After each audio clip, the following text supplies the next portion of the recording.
लेते हैं कि अंतर्राष्ट्रीय बाजारों से ट्यूसडे मॉर्निंग हमारे मार्केट्स के लिए कैसे संकेत है।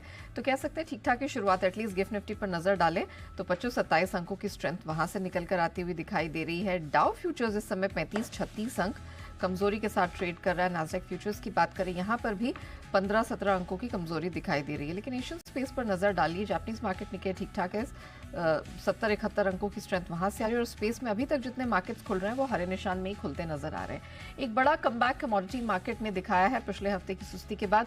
कच्चा तेल 3% तक चढ़ा है और सोना, चांदी, मेटल सब में हमने निचले स्तरों से एक रिकवरी आते हुए देखी है।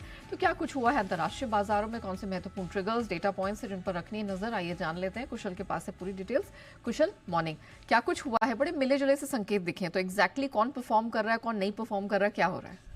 बिल्कुल नेहा, इनफैक्ट कारोबारी हफ्ते के इनफैक्ट आप दूसरे दिन अगर आप देखेंगे सिनेरियो, खासकर मिले जुले संकेत जो है हमें स्पेसिफिकली यहाँ पर अक्रॉस द बोर्ड देखने को मिल रहे हैं। और अगर आप देखेंगे तो यूएस में कल सुस्ती के साथ ही कारोबार होता हुआ नजर आया। ऑलमोस्ट फ्लैट सी क्लोजिंग ही आपको डाउ जोन्स में आती हुई नजर आई थी। कंज्यूमर गुड्स, टेलीकॉम और साथ ही जो ऑयल एंड गैस स्पेस है वहाँ पर हमें हालांकि थोड़ी बढ़त दिखी, बट ओवरऑल बाजार को जो है वहाँ पर एनवीडिया के नतीजों पर भी नज़र रहेगी। तो ऑफकोर्स वहाँ पर फोकस रहेगा। साथ ही कल के दिन में आप देखिए तो टेस्ला का शेयर 5% से ज़्यादा के गेंस के साथ वापस से क्लोजिंग दिखाते हुए नजर आए, तो उस वजह से थोड़ी बहुत रिजॉइसमेंट आपको वहाँ पर देखने को मिली थी। बट ऑफकोर्स यूरोपियन बाजारों पर देखेंगे तो एक मिला जुला सा संकेत वहाँ पर भी देखने को मिला, जहाँ पर एक इंडेक्सेस में तो आपको गिरावट देखने को मिली, लेकिन दूसरी तरफ और जो दो इंडेक्सेस है खासकर FTSE 100 वहाँ पर आपको अच्छे खासे गेंस के साथ ऑलमोस्ट 1% तक की तेज़ी वहाँ पर भी देखने को मिल रही थी। बट यही देखना है कि यहाँ पर जो डॉलर इंडेक्स है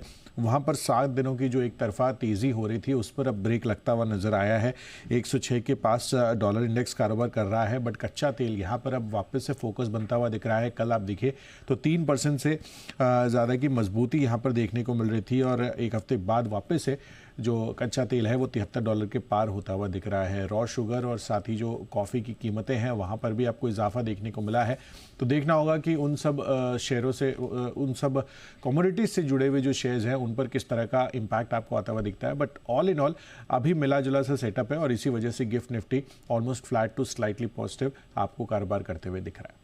चलिए, तो ना खराब संकेत हैं और ना ही बहुत अच्छे तोड़फोड़ संकेत दिखाई दे रहे हैं। एक मिक्स्ड और दायरेबंद क्यूज ही मिलते हुए दिखाई दे रहे हैं। धन्यवाद कुशल डिटेल के लिए।